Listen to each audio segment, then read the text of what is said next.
مومل تمہارے لیے تو یہ امجد بھائی کے ساتھ تمہارے لیے تو یہ فیملی کا ایک حصہ ہے کیونکہ تم سما کا حصہ رہی ہو بالکل ایک عرصے تک اور بہت ہی ایسا لگ رہا ہے کہ گھر واپس آئی ہوں. گھر واپس آئی وہ میں کیا آئی ہیں آپ واپس میں کیا آئی ہوں واپس. صحیح. اور امجد بھائی کے ساتھ بھی تم نے اس وقت ٹائم گزارا. پرسوں کل رات کو شوز دیکھ رہی تھی, سما نے آن ایئر کیے تھے. جی بالکل پرسوں بلکہ کل سحری میں بھی جی بالکل 2 سال پرانے والے میرے رونگٹے کھڑے ہو گئے. جب مجھے پہلی بار خبر ملی تو میں بلیو نہیں کر پا رہی تھی. ان کا نہیں, اٹس ناٹ پاسبل.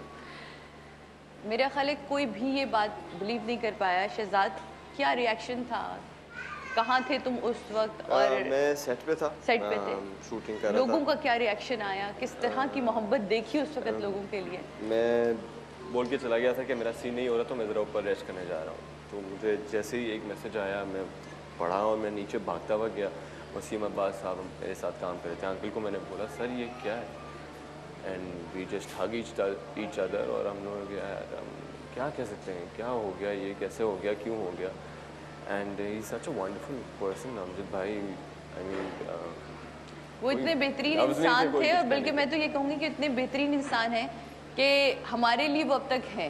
بالکل, اور وہ ہمارے دلوں میں زندہ ہے. سما کے ساتھ تو مینس کہ اس طرح بیٹا بیٹا کر کے مجھے وہ ساری باتیں اب یاد آ رہی ہیں. اور جب میں ادھر آئی ہوئی بھی ہوں تو مجھے اور ساری چیزیں یاد آ رہی ہیں کہ اتنے مزے سے سمجھاتے تھے کہ اچھا نہیں کوئی فکر کی بات. اچھا میں بہت گھبراتی تھی کہ رمضان کا شو میں کیسے کر پاؤں گی, امجد بھائی بتائے گا مجھے. تو بہت اچھی طریقے سے سمجھاتے تھے, کوئی ضرورت نہیں, کوئی فکر کی بات نہیں ہے, میں ہوں, سب ہو جائے گا, کوئی ٹینشن نہیں لو. تو اتنے اچھے انسان تھے, دل کے اتنے اچھے انسان تھے, لوگوں کی اتنی مدد کرتے تھے. میرے پاس ورڈز نہیں ڈسکرائب کرنے. میرے پاس ہے کیونکہ میں بھی اس دن سے کسی کے گلے لگنے کے لیے بہت ترسی ہوں. یہ پیار ہے امجد بھائی کا جو ہم سب کو بانٹ کے گئے ہے نا. بالکل, جس کا تم بھی حصہ بنی, جس کا میں بھی حصہ بنی, اور بہت سالوں تک میں نے اس پیار کو سمیٹا ہے جناب. اور مجھے یقین ہے کہ وہ جہاں بھی ہیں بہت پرسکون ہیں, بہت خوش ہیں. اس دنیا سے تو بہت بہتر دنیا میں ہے. اور اب ان لوگوں کے پاس سے وہاں نعتیں پڑھ رہے ہوں گے, وہاں ان کو قوالیاں سنا رہے ہوں گے جو باقاعدہ حق رکھتے ہیں اس چیز کا. شاید ہم بڑے بد نصیب تھے جو بڑے جلدی لوگوں نے ہم سے چھین لیا, لیکن ابھی ایک اور بھائی میرے یہاں میرے ساتھ موجود ہیں, تو ان کو کیوں نہ خوش آمدید کریں, کیونکہ مجھے تو لگتا ہے کہ ان کے بغیر یہ سیٹ مجھے ادھورا لگتا ہے. وہ آتے تو میرے چہرے پہ ایک چمک سی آتی ہے, ایک چمک میں نے کھو دی اور اللہ انہیں میرے سر پہ سلامت رکھے, اور اسی طرح میری یہ چمک قائم رہے. آپ لوگوں کی بھرپور تالیوں میں بلال قطب صاحب کو یہاں بلاتی ہوں.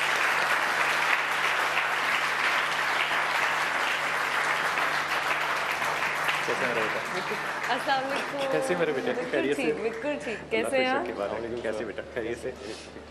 بسم اللہ بسم اللہ. میں کہا بلال بھائی ہم سے ایک شیخ نہیں اس دن سنبھالے گئے, آج دو شیخ ہیں, دیکھ لے بس آج ہوگا کیا. اس ملک سے بھی کوئی شیخ نہیں سنبھالا جا رہا, ایک ہو یا دو شیخ سنبھالے نہیں جاتے. خیریت سے بیٹا؟ بالکل ٹھیک ٹھاک بلال بھائی, آپ کیسے ہیں؟ اللہ کا کرم, اللہ کا بہت کرم. اس کی باتیں بڑی یاد آتی ہیں. بالکل آتے ہوئے ہم اس سے 2-4 ایسی باتیں کر کے آئے جن میں سے چند تو میں آپ کو بتا ہی نہیں سکتا, لیکن چند میں آپ کو بتا سکتا ہوں.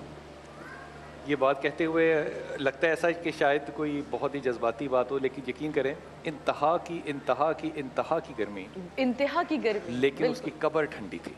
کیا بات, سبحان اللہ. کیا بات, یہ صرف میرا خیال نہیں ہے, کیا بات. وہاں بیٹھے ہر شخص ایسے ہی تھا. اس پہ ہاتھ لگاؤ تو وہ ٹھنڈی تھی. وہاں پہ ماحول ٹھنڈا تھا. وہاں پہ دلوں کی بات ہے نا, خدا نے تو دل پہ بات کو وارد کرنا ہے. جو وہاں پہ ماحول تھا وہ ٹھنڈا تھا, پسینے کے باوجود وہاں پہ گرمی نہیں لگ رہی تھی.